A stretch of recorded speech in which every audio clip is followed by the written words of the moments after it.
Halo, salam sehat bagi kita semua. Kali ini saya akan menyampaikan hasil penelitian dari program penelitian kolaborasi Kebumian Fakultas Ilmu dan Teknologi Kebumian tahun 2022. Adapun judul riset kami adalah rekonstruksi dan prediksi perubahan iklim dengan menggunakan machine learning. Riset kolaborasi ini melibatkan dua kakak di Fakultas FITB, yaitu kakak Oceanografi dan kakak Atmosfer. Saya, Dr. Sanam Jaman, sebagai ketua dari kakak Oceanografi, kemudian anggota pertama Dr. Eng Aditya Kartadikarya dari kakak Oceanografi, dan anggota kedua Dr. Rais Abdillah dari kakak Atmosfer. Kemudian riset ini juga melibatkan 1 mahasiswa S2 dan 3 mahasiswa S1. Adapun tujuan penelitian ini adalah untuk melakukan rekonstruksi dan prediksi data perubahan parameter laut yang dikaitkan dengan perubahan iklim dengan menggunakan machine learning. Di tahun ini kami memakai data menggunakan rekonstruksi data adalah data klorofil A dari citra satelit. Sebagai latar belakang, rekonstruksi data untuk konsentrasi klorofil A dengan menggunakan machine learning sudah dibuktikan dengan peneliti dari Krasnopolski, Chen, Park, dan menghasilkan yang diperoleh hasil yang akurat. Teluk Jakarta adalah daerah yang sering mengalami kejadian eutrofikasi yang disebabkan oleh banyak masuknya sungai-sungai yang ke teluk. Gejala peningkatan klorofil A di Teluk Jakarta sebesar 2-3 kali lebih tinggi tahun 90 hingga tahun 2000 sering terjadi di Teluk Jakarta dan sering menyebabkan kematian massa ikan. Inilah melihat latar belakangnya. Tujuan riset ini itu menerapkan machine learning untuk rekonstruksi data untuk menentukan distribusi klorofil A di Teluk Jakarta baik secara spasial maupun temporal.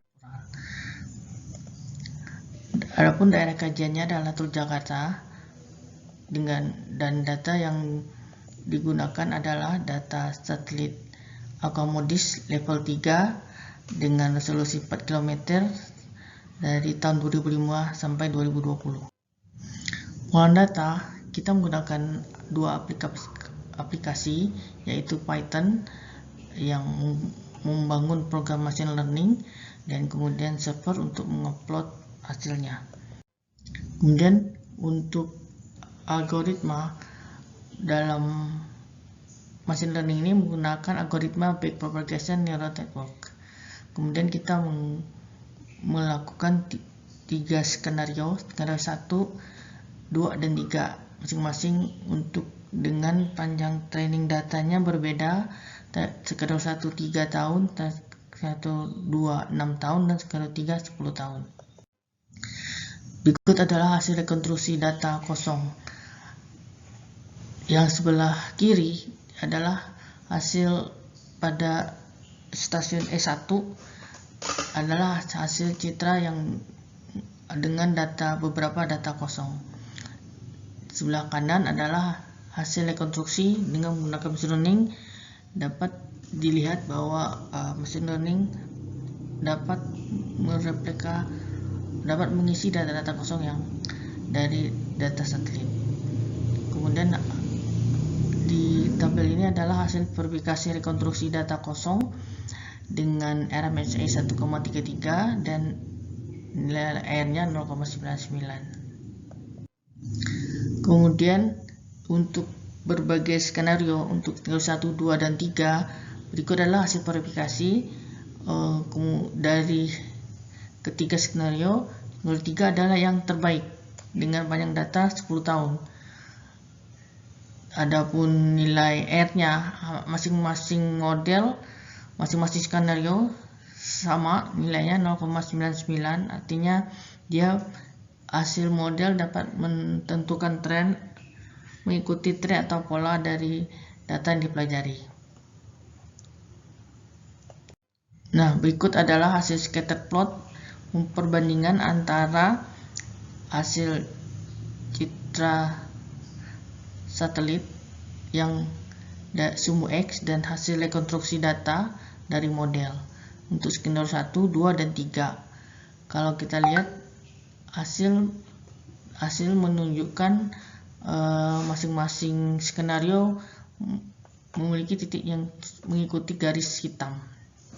Namun untuk yang skenario 3 paling mendekati yang garis sumbu Y sama dengan X. Sedangkan untuk skenario 1 dia makin melebar, menunjukkan bahwa semakin mendekati Y sama dengan X berarti dia semakin baik.